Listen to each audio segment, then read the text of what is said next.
Hello all, and welcome to the first Patient-Centric Sampling Interest Group webinar of 2024.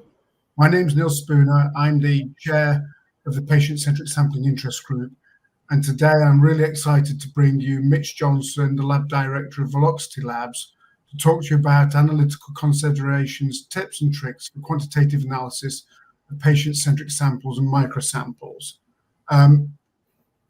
Before we start, I just want to thank our partners and sponsors who provide the funding that enables us to put on these webinars and the other activities of the Patient-Centric Sample Interest Group.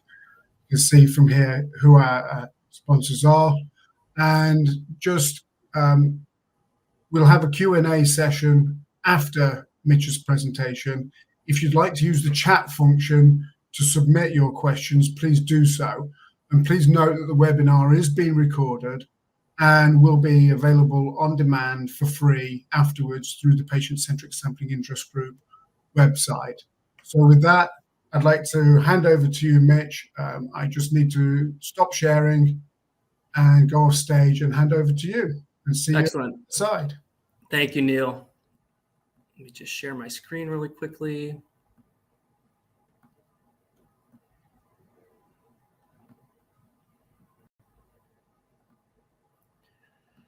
Excellent. Well, welcome everyone, and thank you, Neil, for the introduction. It's an honor and a privilege to be here. And those of you that don't know, Neil Spooner is considered one of the godfathers of quantitative bioanalysis for microsampling. So it's a pleasure to be here, and thank you for having me. My talk today is about analytical considerations, tips, and tricks for quantitative analysis of patient-centric samples and microsamples. A little background about myself. I earned a bachelor's degree in chemistry from Monmouth College in Monmouth, Illinois. Then I pursued a PhD in analytical chemistry from the University of Missouri, Columbia, under Dr. Mike Greenleaf, where I focused on LC-MS, MS analysis of natural products and botanicals.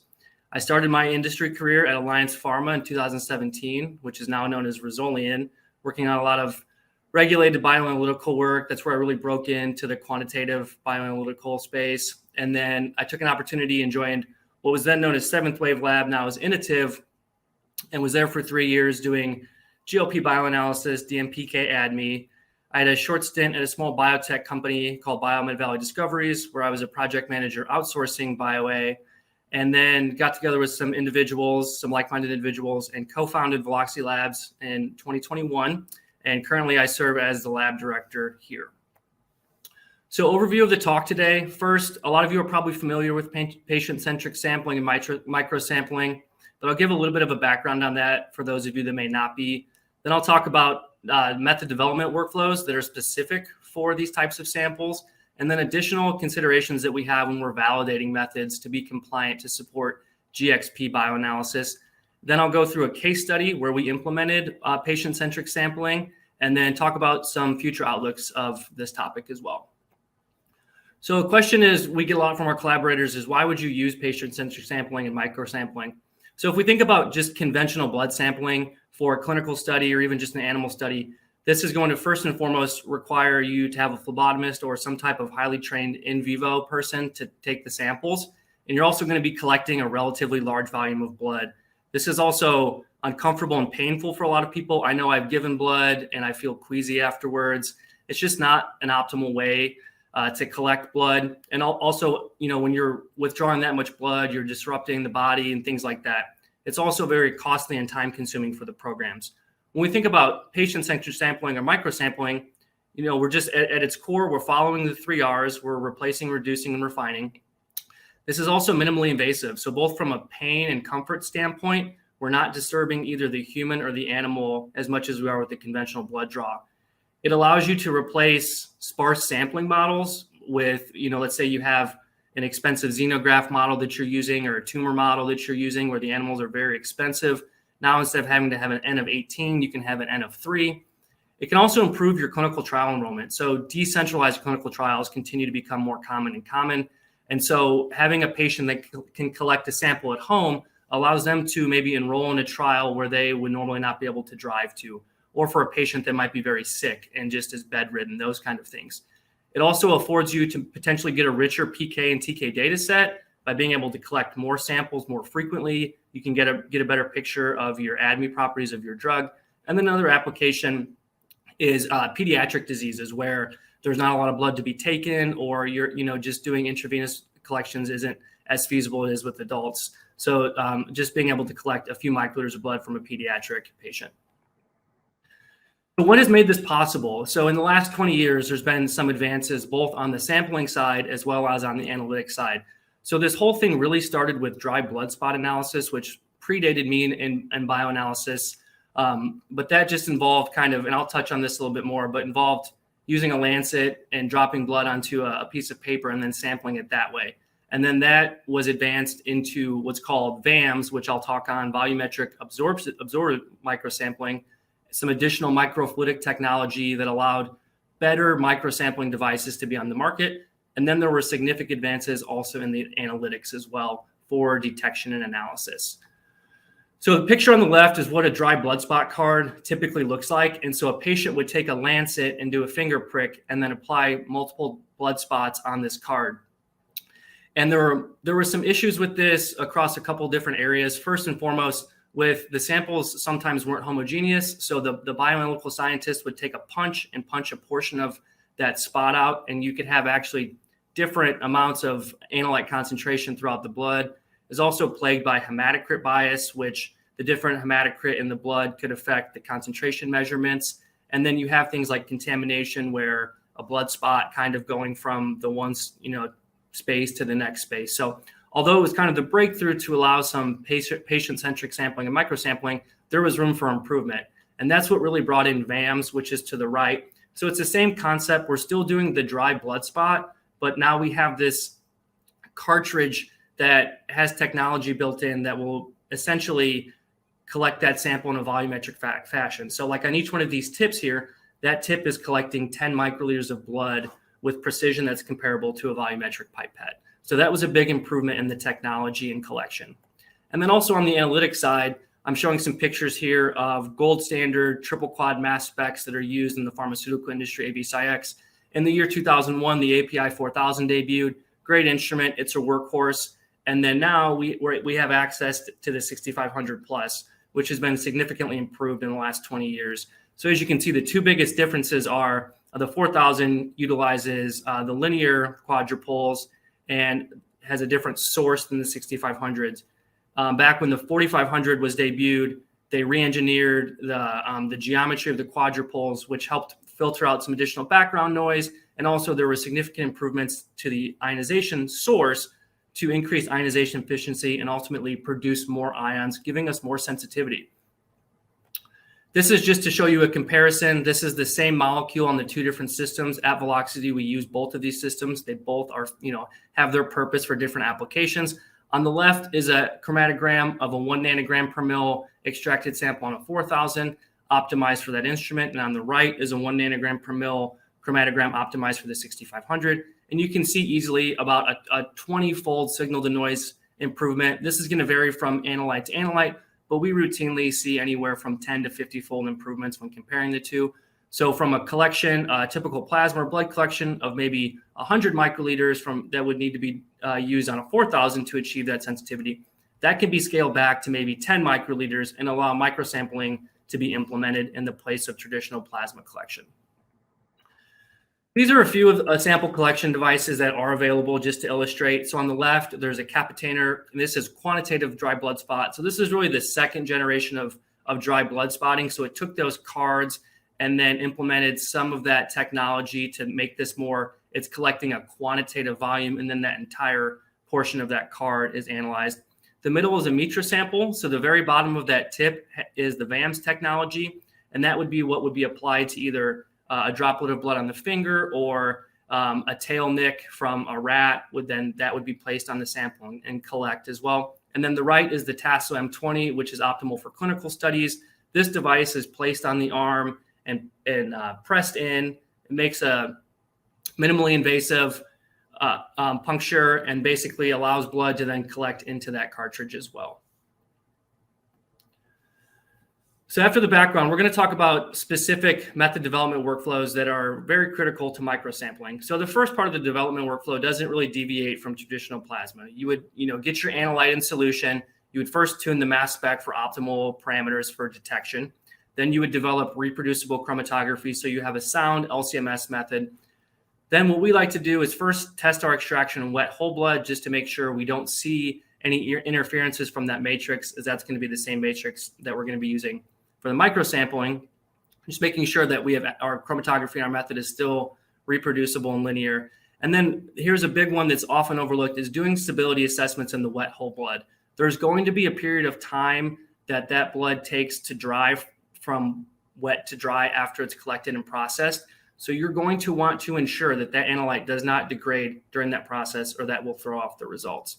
And then the biggest one, in my opinion, is extraction efficiency. There's several variables here to make sure we're actually extracting the drug off of these devices, as opposed to maybe just, crashing them out with an organic solvent. We're pulling these off. With that comes a lot of variables. So that's very paramount. So what we've developed, and what I recommend, is to kind of have a go-to extraction and recovery system that tests a couple of different solvents, modifiers, things like that. And it's an iterative process. So the first thing is selecting the appropriate solvent, which is going to be dependent on the log P of your molecule and the pKa of your molecule and things like that. We found that methanol across several different scaffolds works very well. Acetonitrile also works well. And then as we go down the list, we see harsher solvents like MTBE or isopropanol. That's going to, as you get stronger, you're going to pull the analyte off, but you're also going to pull other constituents like the blood off of that device as well. So methanol seems to be that nice fine line where it's strong enough that it will extract the analyte, but will not cause a lot of the other blood particulates to come as well, which can cause matrix effect, interferences, things like that. The pH can also have a big effect on the recovery. So we'll usually take those solvent systems and look at them at neutral, basic, and acidic pH. As you go harsher in either direction with the pH, same thing as the solvents, you get additional components that come off. So if neutral works best or is equivalent, we tend to go with that, as it will be more selective for just pulling the analyte off. You can also have some assistance when you're doing this. We found that sonication works well. It just helps kind of disrupt that and really remove that analyte, but sometimes just vortexing or shaking will be sufficient. And then time is also critical. So we'll test a time period, usually over the course of an hour, to make sure that we're going to completion. We're not doing it for too long where we might see some degradation. And there are some other strategies. You could also incorporate heat or pulsing. There are some devices that will actually send electrosonic pulse through that might help with that extraction. And then pre-wetting is another technique. Those blood samples are going to be dry. Some of them might even be crusty. So if you have a step where you just add a small amount of water to help pre-wet and then add your extraction solvent, if you're having difficulties, that's also another strategy too. So here's kind of a plot of two experiments that we usually perform. One of them is just drying time. So as I mentioned before, you're going to add these samples and the blood is going to be wet. And then over the course of maybe a couple hours, it's going to dry. And of course, we want our standards and QCs to match our patient samples as closely as possible. So the patients are going to be collecting samples, putting them into a package, usually with desiccant, and then sending them to the lab or central lab. So those samples are going to have, before they're analyzed, they're going to have plenty of time to dry. And as you can see, these plots are just analyte response peak area ratios as a function of time. We see better extraction efficiency while the blood is still a little wet. And as it goes down, it stabilizes. So our traditional approach is just to let the samples dry overnight as we're doing initial method development on some other conditions. And then we'll test this as well over a longer period of time to make sure that as those samples dry, we don't see a loss in recovery. And the same thing for the sonication time. The figure on the right, you'll see as we reach about the 10-minute mark for sonication, it about plateaus. So this method, I believe we used a 30-minute sonication time for it, but then it further doesn't significantly degrade afterwards. So finding that spot where you're going to have reproducible and reliable recovery based on these two attributes is very critical. So now I have a few videos that I'm going to show just demonstrating kind of how we go about preparing the samples that we're going to use to support the sample analysis. When preparing standards and QCs for microsampling, you're first going to take your analyte in solution and first spike it into the matrix, which in this case we're using human whole blood. So So we will first fortify our HQC sample by spiking directly into control human blood. And then we will mix that. And typically when we're doing this, we'll allow some time for it to distribute and equilibrate into the whole blood. But for the sake of this demonstration, I'm going to go ahead and move on. After that's equilibrated, we'd open the tube, and then in this case, for using the mitra, we would submerge the tube into the blood just to break the surface and allow the capillary action to work for it to fill. Once it fills, give a 1 Mississippi count. Make sure to keep the tip nice and vertical, and you'll see that the tip has filled completely. Now I would take the tip. There's no leaking of any blood. I would put it in the clamshell to dry overnight.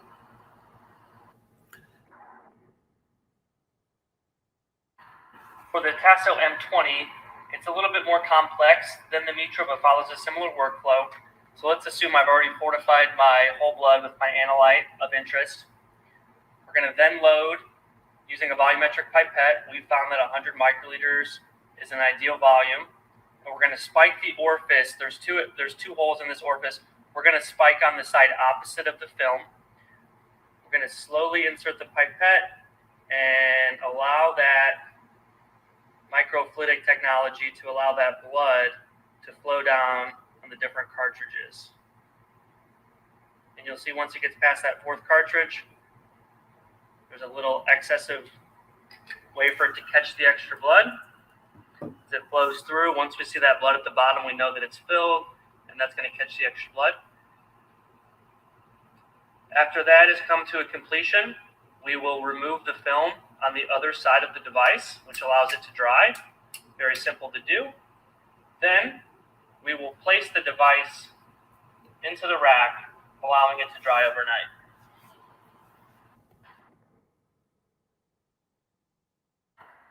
Once the Tasso device has dried overnight, simply use this tool provided with the kit to open the device, which provides access to the cartridges. Using a pipette tip, then you can simply pop off the device into your extraction medium, then reseal the device. You have 3 replicates left for analysis. Excellent. So that's high level on what we go through as we're developing methods. And then in addition to that, with microsampling devices, there are some additional experiments and considerations you need to take into account that are different than traditional plasma specifically, but also whole blood. So the first one is hematocrit bias. Mentioned previously, the dry blood spot technique, the original one, was plagued by this. It can have a big influence. So we will still look at this because it can have an effect. So we'll look at a normal hematocrit for a healthy individual is about 45%. So we'll look at down to 25 and 65. That covers about all living conditions to make sure both on a loading front and an extraction front that doesn't influence the results that we're getting. Typically, these samples will be placed into a cartridge or an envelope under desiccant and sent overnight on a plane, in the mail, those kind of things, not on dry ice like typical plasma will be. So you need to assess elevated temperature stability. To cover this, we usually do 72 hours, and we put the samples in our incubator set at 40 degrees C, and then assess them as stability quality control samples. Something different is you're also going to do long-term stability at ambient temperature. These devices, although they can be stored in freezers, they're really, the optimal way is just at ambient temperature. So that's something that you typically wouldn't do with plasma or wet whole blood that you're going to do for Tasso. Another one is elevated or reduced humidity that just kind of goes along with that elevated temperature stability. There's not going to be as much control over the sample shipment here as there would be for plasma samples. And then just reproducibility amongst the device and between the devices. With typical plasma, we're pipetting. There's not a whole lot of variability there from vial to vial or from aliquot to aliquot. Here, there's more variables going on with just how it's loaded, how the patients are loading them, things like that. And then another one that we didn't really realize while we were working on this project until after we started getting patient samples and this is also very important, is the effects of the device being overfilled or underfilled, which is demonstrated on the right, both with the tasso and the mitra.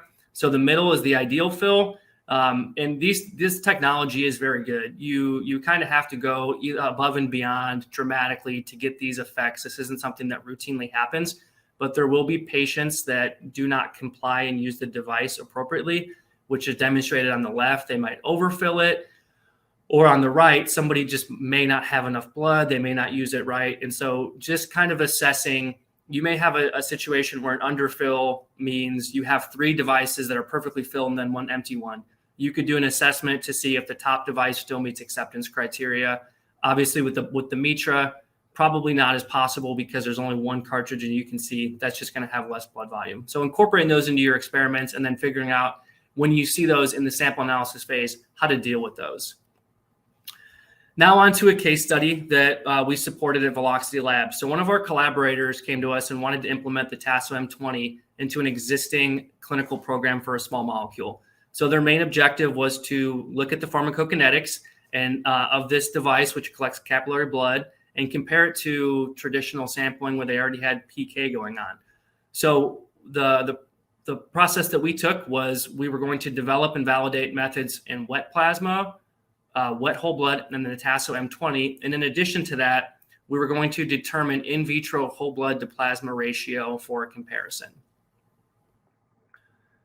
So now I'm going to show some results, just highlighting a few key attributes from the validation. So the top left here, we have plasma. We can see this is just one of the precision accuracy batches. Excellent low CVs, excellent accuracies from the validation. On the right is whole blood. Once again, very tight CVs, good accuracy as well. And on the bottom is tasso M20. Still meets acceptance criteria. We noticed it wasn't quite as rugged as the whole blood, but I think that's to be expected. We're using the same LC methods. There are a few more variables that are going on. The method still performed very well, but I don't think your expectations of having it perform as well as plasma using volumetric pipettes is always going to be the case, but it's still sufficient enough to support GXP analysis. Just highlighting some of the additional tests that I mentioned, we looked at elevated temperature stability and then hematocrit bias. So the top table is just showing both with and without desiccation for 72 hours. We went a little too far and tested things, but this was just to kind of cover, you're provided with a packet that has desiccation. Maybe a patient doesn't slip their sample appropriately in there and the sample is stored without desiccation. So that's just to cover some of these things. You're going to be dealing with real world cases, not professionals always collecting the sample. So it's good to just pressure test some of these things. And then on the bottom is the same thing. This was a combination of, does the hematocrit bias and the elevated temperature in synergy affect any of this? And you can see by the accuracy that the molecule was stable even under the hematocrit bias, even with the elevated temperature stability. We also established a little bit of a shorter long-term stability than you normally would, both under desiccation, without desiccation, and then in the freezer. This was just to kind of, once again, bracket and cover any sample shipping accidents that may have happened if something was left outside of a packet, or maybe sometimes the samples might get shipped on dry ice, just covering some of these different things that could occur in that shipment period. Once again, all of these things, none of these different conditions or stressors affected the accuracy of the quality control samples. And then the long-term stability. So this was very helpful to us. We did LTS, one LTS time point with hematocrit bias, and then once again, just under freezer and ambient. This allowed us to then store the samples for a longer period of time, and the LTS is ongoing here as well. Compound is very stable for 42 days, just at room temperature. And then also a thing to note is this is really the true testament of the method is how does your method stand up during incurred sample analysis, not samples that are prepared under control in a laboratory, but patient samples. So you can see here using the same method, the plasma and the whole blood had excellent 95% pass rates. The tasso still met acceptance criteria for the ICH M10, although there tends to be a few more what we call flyer samples where the percent difference from the first to maybe the second is outside of that 20% acceptance criteria.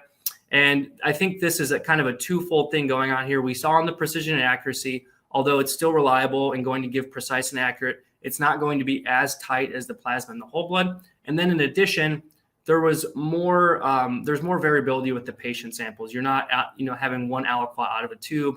You're looking at multiple different samples. So small fluctuations from sample to sample or things like that could cause a little bit of a bias, but ultimately was still sufficient and quality enough to support and meet all of the GXP criteria. As I mentioned, we also wanted to look at the blood to plasma ratio. And why is this important? Well, we wanted it as a marker and a predictor for what we were going to see in the clinical study. So, a lot of people will use plasma to get their exposures, but plasma is really just a surrogate for, blood exposure, right? And the reason that people can do this effectively is a lot of small molecule drugs are really in that 0.7 to 1.3 blood to plasma ratio. So whether you sample plasma or you sample blood, you're going to get close to the same answer. That's not always the case. There are examples like sirolimus. It goes into to the blood. 95% of it will go into the blood, so you won't really see much in the plasma at all. So if you are going to sample plasma, this is something that's important to do no matter what. But even if you're going to do something like this where you move from plasma to blood, it's important to understand how those exposures are going to scale based on what compartment you're looking at. So based on the in vitro experiment that we did in human whole blood, we saw that the blood to plasma ratio on average over multiple concentration levels was about 73 or 74%. So that means if I have a plasma sample that's 1,000 nanograms per mil, that would equate to about 740 nanograms per mil if I was sampling whole blood. So the design of the clinical study. So this was purely designed to bridge the program from the existing PK in plasma and to see if the collaborator could then take this TASO device into their future clinical program. So there were 10 healthy adult subjects enrolled. They all received just one single dose. And then over the course of 7 days, 15 samples from each compartment were going to be collected. So how this worked is the patient went into the clinic, they were given one dose, and then over the course of the time, an intravenous blood sample was collected. A portion of that blood was split, converted to plasma, and then immediately after that, a sample was collected using the capillary blood sample was collected on the arm using the TASO M20 device. The patients then left after day 1, took a device home, did a self-sampling device on day 3, and then returned to the clinic on day 7 and did the blood, plasma, and TASO collection as well. This was also just to work out any kinks with home sampling and things like that, and also to make sure that the profiles continued, what the profiles looked like over the course of that time period. So here are the PK results from that study. So you'll see here plotted, this is analyte concentration versus time, and black is the plasma compartment, the red is the whole blood, and the orange is the TASO M20. I've also added just the Tmax, the Cmax, and the exposures up here. First, let's look at plasma and whole blood. You'll see both the Cmax and the exposure for the plasma is slightly higher than whole blood. It came back about 80% or so, which aligned with our in vitro results. That's what we were expecting. But then also, and I think this was a bit of a surprise at first, the TASO M20 exposures came back about on a Cmax level, about 30% higher, on an exposure level, maybe 10 to 15% higher. And we had a lot of conversations. Is there something going on? How do we explain this? And really, both of these answers are right. When you're looking at TASO M20 or microsampling, a finger prick, things like that, you're looking at capillary blood. So this is a different compartment than intravenous blood based on how the drug is distributed to tissues in the body and how it moves through highly perfused organs and things like that. You can see differences in the exposures between these two compartments. But overall, you can see the PK profiles of the two drugs. There were no significantly huge differences between the different compartments other than subtle differences in the exposures between the compartments. So this was, in all efforts, a success. In the conclusion of that study, we successfully validated the methods for both plasma, whole blood, and TASO. And the validation and the sample experiments all met acceptance criteria to be submitted to the FDA according to ICH M10. And I think the biggest thing was the collaborators successfully bridged that study, and they didn't have to redo any of their phase 1 data. They came up with the scaling factor between plasma and the TASO M20. So if they knew they were getting 100 nanograms per mil in the TASO M20 and they needed an IC50 of 50 nanograms per mil, even scaling that down to maybe 80 or 85 nanograms per mil equivalent plasma, we're still above that IC50 in the capillary blood collection. So we're still hitting our target. So that was a success that they could use. And because of these results, they continue to implement this into their phase 2 clinical program. So just some recommendations and some final thoughts here for if you're thinking about implementing this into your clinical program. I recommend implementing this early on in the preclinical phase. I don't think you necessarily need to do your GLP tox studies with it, but just make sure that, you might do a PK study with it, compare plasma to blood exposures. It's really easy to do. You can microsample first and do a satellite collection of plasma and just see, are these comparing? Are we able to get a good solid bioanalytical method with microsampling? These just confident is going to give you a lot of confidence to move this through and not have major surprises later on in the clinical. Also determine the whole blood to plasma ratio in vitro across multiple species. That way you can scale and bridge appropriately across the different study types that you decide to do. I would also highly recommend using a central lab. There's going to be some discrepancies, some samples that aren't filled appropriately, things like that. And these central labs there's going to be spurious shipments and things. So having a central lab that then can collect all these samples in an intelligent way and then distribute them to the lab for analysis in batches of samples that make sense is going to make data reconciliation much easier and allow you to know of discrepancies early on. Maybe you need to replace a patient or a subject, things like that. Also work with the BioA lab that's experienced with this.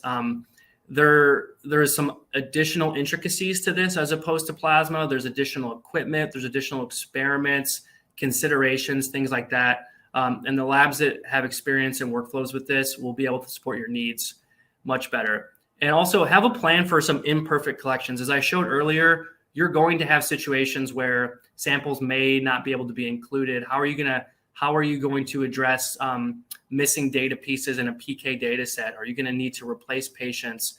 Are you going to be able to just do the profile without that time point? Have discussions early on about not really, if, it's a matter of when. And then also, be prepared if you take this later on, be prepared to come back and bridge the data as well. So my final thoughts on some technology and just future outlook on this industry. So the decentralized clinical trial space is continuing to grow. We're going to see this implemented. The technology is only going to improve. From our end, the sampling side has farly progressed quicker than what we typically have to support us on the laboratory side. So we would like to see some more robust solutions for just sample storage. Some of those demonstrations that I showed earlier, those racks that we hold the TASO devices in, we actually had those custom 3D printed to support those because there is not a really good commercial solution. So, storing samples and coming up with a good way to make that more traditional to the 96 well plates that we use for plasma would be super beneficial to the laboratories.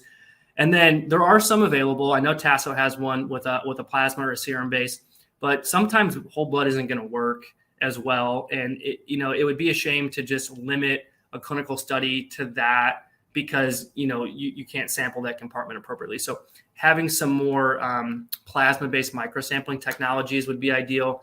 And then the ability to incorporate some additives and stabilizers. With the current technology, we really don't have that ability. We do see increased stability with the TASO M20 and the Mitra and the Captainer and these things that are drying the blood samples quickly. But there are situations where we might have a molecule or metabolite that's not stable. And in a traditional plasma setting, we could add a stabilizer to it to prevent that from breaking down. And unfortunately, we do not have that ability right now with a lot of the microsampling. And then if this is really going to take off, we're going to need to improve the throughput of sampling. So I showed some videos, and the processing can be a little tedious. And so to support large clinical trials, we're going to need some robotics or some liquid handling accessories where we can put in full clamshells of samples and maybe they can read a barcode and, pop the tip off and process that. But that would really help this because there will be a bottleneck of supporting large clinical studies because it's a very manual and laborious process as it stands. And there are some regulations. There's mention of dried matrix sampling in the M10 guidance. It's very brief. It's not very descriptive. There are white papers about microsampling, but really having the BioA community in accordance with the regulators come together, maybe issue a white paper or update a guidance document on and being more specific about these are the tests, these are the acceptance criteria, this is what needs to be done for the next generation of microsampling. So with that concludes my talk, and just some acknowledgments. I would like to thank PCSIG and the evidence base for inviting me to give this presentation, specifically Neil Spooner and Phil Garner for all their help in the background, getting this up and going. My Veloxity Labs colleagues, specifically Dr. Shane Needham, who's an advocate of this type of work and really brought this idea to us a couple years ago, planted some seeds and allowed us to grow in this, and Colt Cookson as well, who's a colleague and was very intimately involved in the project and the case study that I showed.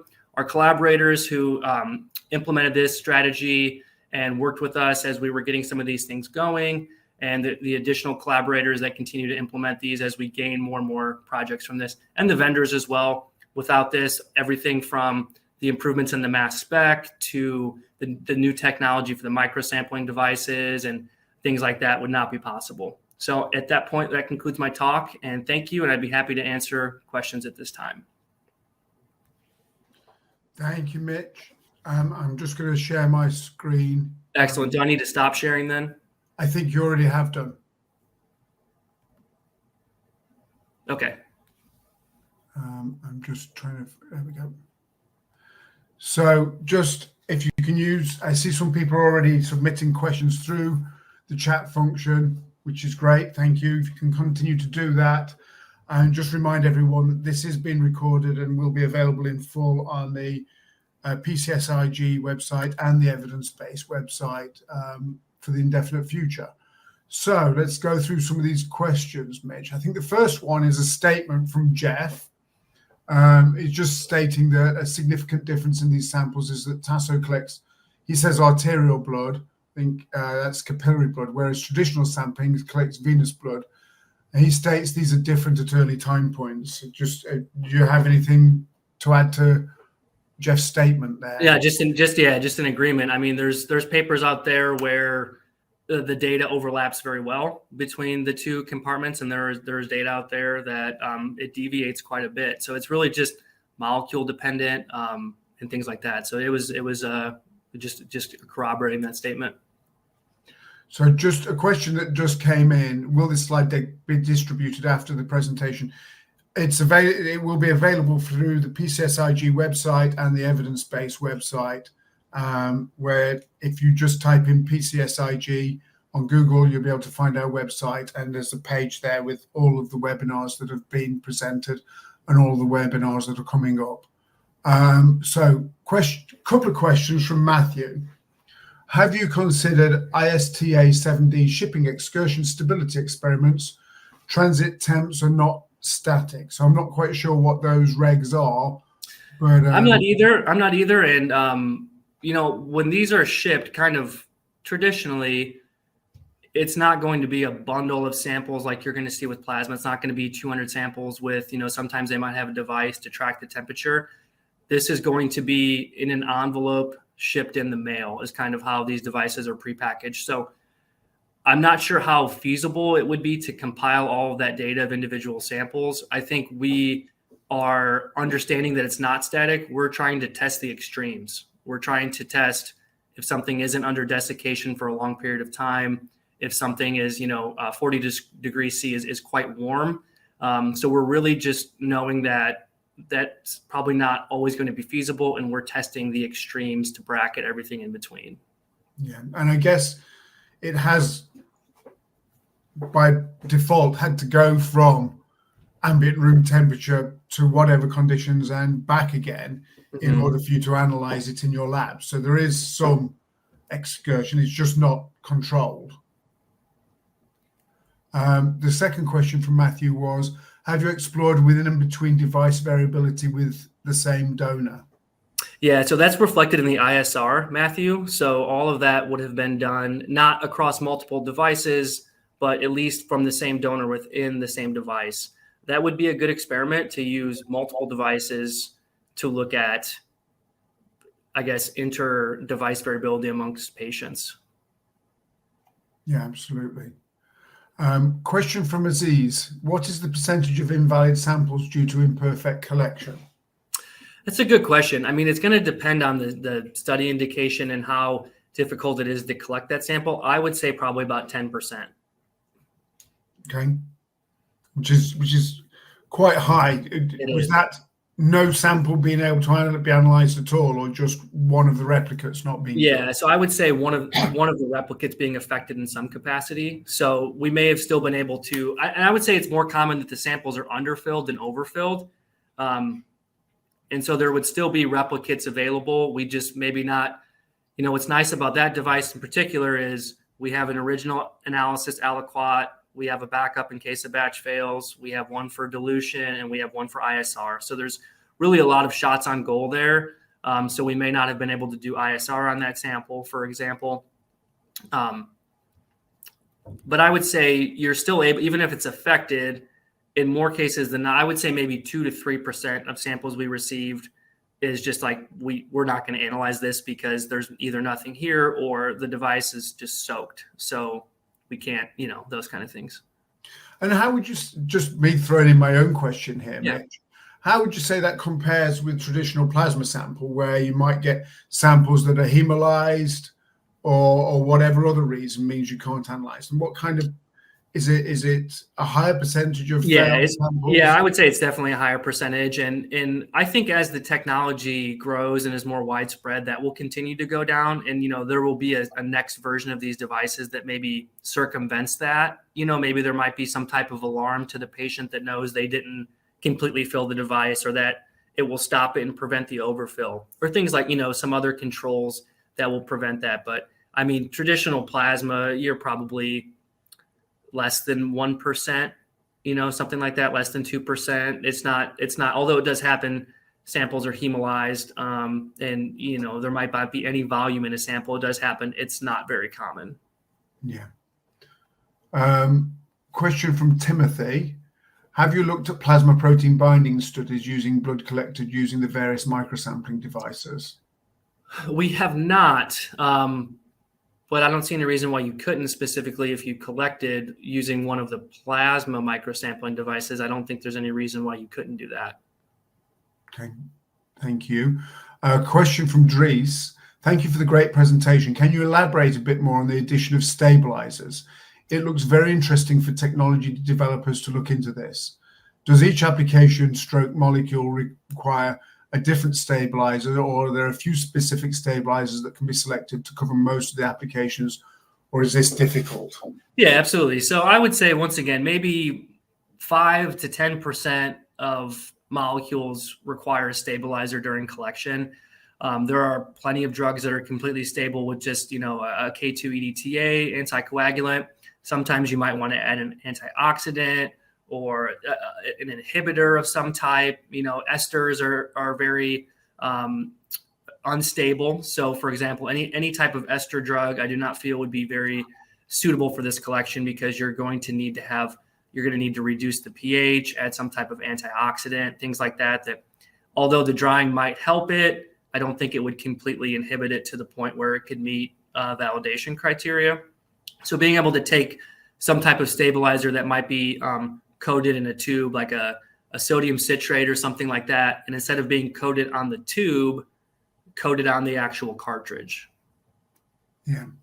And I believe some of the vendors are now looking at this, of building stabilizers into their collection devices. And I know that one and maybe more of the vendors have incorporated technology to stabilize nucleic acids, oligonucleotides, etc. So this is starting to happen. Question from Aziz. Do we need to test hematocrit effect while the volume of blood spotted is fixed and accurate? So I think what he's saying is, now we're collecting a fixed volume of blood, why are we still testing the hematocrit issue? So I think the hematocrit issue is more so on the analytical side than the loading side. So if you have the 25% hematocrit almost looks pink, whereas the 65% is a very, very dark red, almost a brown. And so when you extract those samples, you might pull some of those constituents off that then cause a matrix effect during your analysis. One thing I didn't touch on was this extraction is much more, it's more difficult to track than a typical protein crash or something like that, as you're pulling out. So we always say, you need a stable isotope labeled internal standard for your molecules. for even just the protein work, this becomes even more important because now you're going to have maybe a little bit more variability from sample to sample with hematocrit. So hopefully the implementation of the right internal standard will track some of those, but the hematocrit effect test is more about on the analytical extraction side of things as opposed to the loading side. Yeah, absolutely. And yeah, hematocrit, it's known for some molecules can affect recovery, and it can affect suppression effects as well. So it's something that definitely has to be looked at for each molecule, even though you've collected a fixed volume of blood. So the volumetric hematocrit effect has gone away. There are still other effects, and drying can affect that as well. Adam's got a question here as well. What is the effect of an overfilled M20 device? Volumetric spots should still fill correctly. Yeah, that's a good point. So if I were to take that device that I showed, there can be that blood tends to get, like for the Tasso example, that blood you could kind of see was on the outside of the device as well. And if that dries with it, it can form somewhat of an additional crust on the outside of the cartridge. So the overfill could cause a little bit of an extra sample, not from the filling part, but just the additional, like the residual blood that's around the cartridge when it dries. Thank you. Next question, again from Adam. Do you perform a feasibility method development prior to start of an official method validation? Absolutely. Any comments on difficult drug types for VAMS analysis? Yeah, so we definitely kind of what I laid out that plan. The biggest thing that we're looking at is extraction, recovery, and reproducibility. We'll tend to do the most extreme situation. We'll have something in hematocrit, we'll have it heated, those type of things. And we're making sure that we're still getting reproducible in the same recovery as just a normal sample that may not have been stressed as much. So I would say there is a lot of feasibility work, a lot of making sure that this is going to be reproducible, because we're going to see a lot more uncontrolled conditions than we would with a plasma sample. Thank you. Another question from Adam. Is 24-hour drying of VAMS test realistic for actual clinical collection conditions? Yeah, I think the drying component includes the shipment part, because the device will have that label pulled off and then be placed under desiccation, and then will be drying over the. It's not like it doesn't need to be set out at the patient's house for 24 hours before shipment. They're going to collect, remove the label, and then that is going to dry for at least 24 hours. Most of the time, it might be for a month before they receive the samples and things like that. So I think it's realistic. And Timothy's got a comment on non-specific binding. It says non-specific binding to the device surfaces would be done during feasibility method development. I'm not sure whether that's a statement or a question. But... Yeah, that's a good point. I think we would, inadvertently see a lot of non-specific binding just if we saw inconsistent recovery or inconsistent precision and accuracy. That's a good point. It would be good to see that, or to test that specifically. But I'm thinking that it would, if there was a small amount, it would rear its head during a lot of the testing that we're doing. And it's interesting, isn't it? How far do we go? Yeah. Because, with a typical cannula and blood sampling tube and plasma transfer tube, we don't look at that unless we start to see a problem during our method. Yeah, exactly. And so just his next point about peptides, that was one. We've done some feasibility work for just using this approach with peptides. It was, one peptide, it didn't work very well. So I think we're going to have to come up with a different strategy and have some of those additional considerations for, those mid-sized to larger molecules that have those other considerations like non-specific binding and instability issues. And I think that brings into another question that we've had offline as well. The amenability of these microsampling approaches to bioanalysis of biomarkers or large molecule therapeutics. Just your thoughts around that. Yeah, that's a good question. So the presentation was, around a small molecule, but there are people in the literature that are using microsampling for large molecule analysis. There's a lot of clinical diagnostic tests that's done with microsampling that are large molecule. And one thing on our agenda is, we're involved in the large molecule LCMS space. We use the bottom-up approach to digest proteins and look at signature peptides. So one thing that's on our list is to look at kind of what we're going to refer to as on-tip digestion, whereas normally you might do like an on-bead digestion for a hybrid assay, is looking at putting a large molecule, a monoclonal antibody on a tip and seeing, can we use trypsin to digest this as part of kind of the recovery process and how well that will work. As far as biomarkers go, that's pretty tricky because if it's endogenous, especially if it's endogenous, if it's not endogenous or you can get a stripped matrix that you can then spike in, or, you're looking for a big increase in the biomarker. So the endogenous levels are below your LLOQ, something like that. But the matrix components of this are very critical in the extraction recovery and the matrix effect of your assay. So if you're trying to develop an assay and look at recovery, but you don't have a clean, background in an accurate matrix that you're going to be using, it's going to be difficult to develop that. You could use the surrogate analyte approach where you might spike in a labeled version of that compound and do all of your recovery assessments based on that. But then again, as well, kind of if it is the levels of that are like in the middle range of your assay, the surrogate, you're going to have issues maybe with surrogate matrix for lower calibrators, and just you might have success, but those are just additional things to think about for biomarkers as well. All right. Thank you, Mitch. And I think we've got time for one more question before we wrap up here. How do you handle samples that need to be diluted? Yeah, that's a great question. So unlike plasma or wet blood samples where you have ample sample and then you have the control matrix that you can pre-dilute the sample into the analytical range and run, we don't have that ability here. So we utilize, and we include these in our validation experiments, a post-extract dilution approach. So we would extract, in addition, a dilution quality control sample that's above the ULOQ of our method. And we would include what we call control zero samples that have the control matrix, no analyte, but have the same internal standard. After the samples are extracted, then we take a portion of the sample and we dilute it with that extracted control zero sample. That keeps all the matrix constituents the same and dilutes the analyte response into the range. And we show that is linear by doing that with the DQC sample, as well as any patient samples or animal samples that might be above our limit of quantitation. Perfect. Thank you, Mitch. So I think that wraps up all the questions. So I've just got a couple of slides to go through with people to say thank you, if you just don't mind hanging on for a few minutes. Just would like to advertise the fact that the patient-centric sampling interest group has a number of webinars coming up this year. We've got 11 webinars planned for 2024.